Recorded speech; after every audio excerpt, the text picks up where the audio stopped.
Welcome to Back Talk Entertainment. I'm your host, Alex Barth. And I'm Char. And this week's top story, apparently, is, you know how all the seasons are wrapping up with some major long-running series coming to an end. Jack Shephard and Jack Bauer retired this week in Lost and 24, respectively. Sorry, I don't watch any of those shows. I'm kind of insane. It seems the show's fans have split opinions on the show's ends. What do you think about it? I think that when a show ends, it stinks because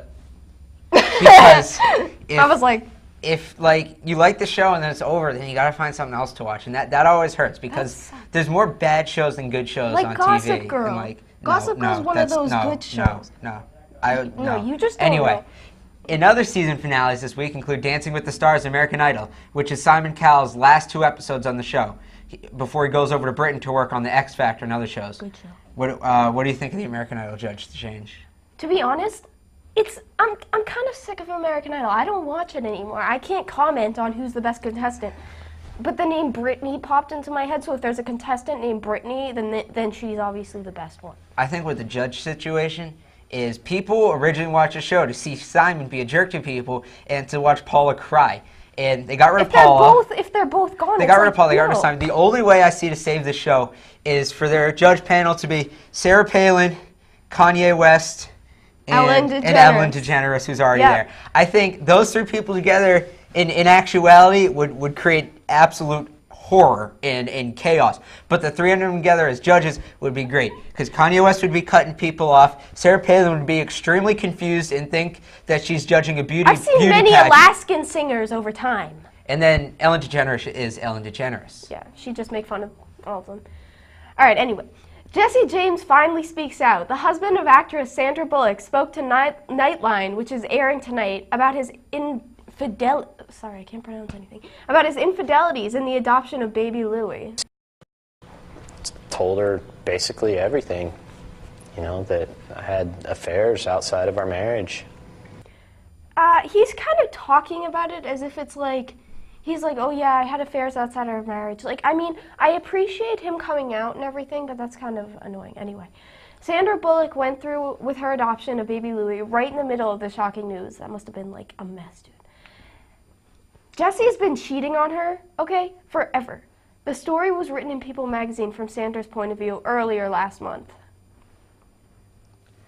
And that brings us to this week's box office report. It's no surprise that Shrek Forever After took in the highest revenue this week. Finally, those people are stopping that series, still riding the momentum of the first one. The last few, not so much. You have to just come to the conclusion that there's no... The first one was good, then they pushed it. The 3D sequel of the franchise came in at $71.5 million. Other box office toppers this week were Iron Man 2, $26.6 million, bringing their gross revenue up to $251 million. And in third place was Robin Hood, starring Russell Crowe, with $18.7 million this weekend, $66.1 million overall. I saw that this weekend, believe it or not. It's not a chick flick, but I saw it. And I thought it was wicked good, a little bit gory at times and stuff, but it was so good, and I highly recommend it to all of you out there. All right, anyway, this just goes to show that the summer blockbusters are coming in at full force, and that brings up to our flick picks, and this week, Iron Man 2. Julia and Josh are here to review the summer sequel earlier this afternoon. Let's see what they have to say about the film, Robert Downey Jr., and the special effects. Hope it's good. What do you say, guys? Iron Man 2 worth the wait? Hi, I'm Julia Tybal here with Josh to talk about one of the hottest movies of the summer, Iron Man 2. Not only did the movie have a star-studded cast with Robert Downey Jr., Gwyneth Paltrow, but it also had a really great plot, I think. What did you think of the whole storyline, Josh? Not quite as good as the first one, but, surprisingly for a sequel nowadays, especially with superhero movies, it was very, very interesting how they took his character and almost compelled it to the actor himself. Gwyneth Paltrow, on the other hand, her character Pepper Potts was really interesting to watch, and there was so much anticipation and tension between her and Tony Stark that it was such a relief at the end when they finally kissed. It was at the end of it, they finally had a kiss. What did you think of the ending?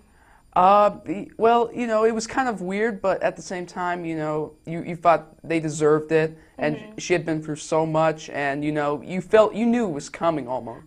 So that's all we have for you today, and thank you for watching, and I hope you go see Iron Man 2. It was a great movie. I'm Julia, and this is Josh. Thanks for watching.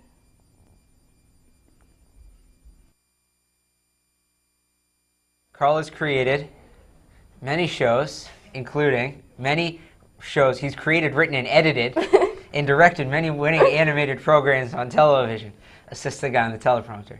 He has worked on Adult Swim's Assy McGee, Cartoon Network's Sunday Pants, Comedy Central's Dr. Katz, Professional Therapist, and Noggin's first animated series, O'Grady. Carl has recently founded Clambake Animation. We will catch up with Carl later on the Back Talk set. Speaking of animation, I am a fan of cartoons and animation, and Newton South High School, which happens to be our founders' high school, which means it's been around for quite a while, they will be holding their 12th annual Animation Festival. This is the culmination of the work of students using a software program called 4D, apparently. Carol Ober is the media lab teacher at the school, and she loves to show off her students' work. The Animation Festival is June 1st at 7 o'clock in the evening in the lecture hall at Newton South. It's the 12th annual festival. I started it 12 years ago, basically because I thought the kids were doing amazing work and I just wanted the community to see it. I certainly wanted their parents to see it. I wanted to celebrate their creativity and their inventiveness and their technical skills, just to show how much you can learn and how good a time you can have while learning it. Okay, when we come back, we'll have some fun with Carl Adams. You're watching Back Talk Entertainment. I'm Charlotte, and please stay tuned.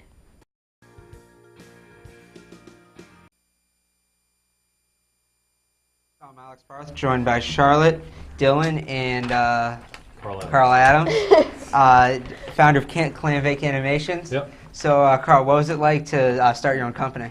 If I knew how hard it was, I probably wouldn't have done it.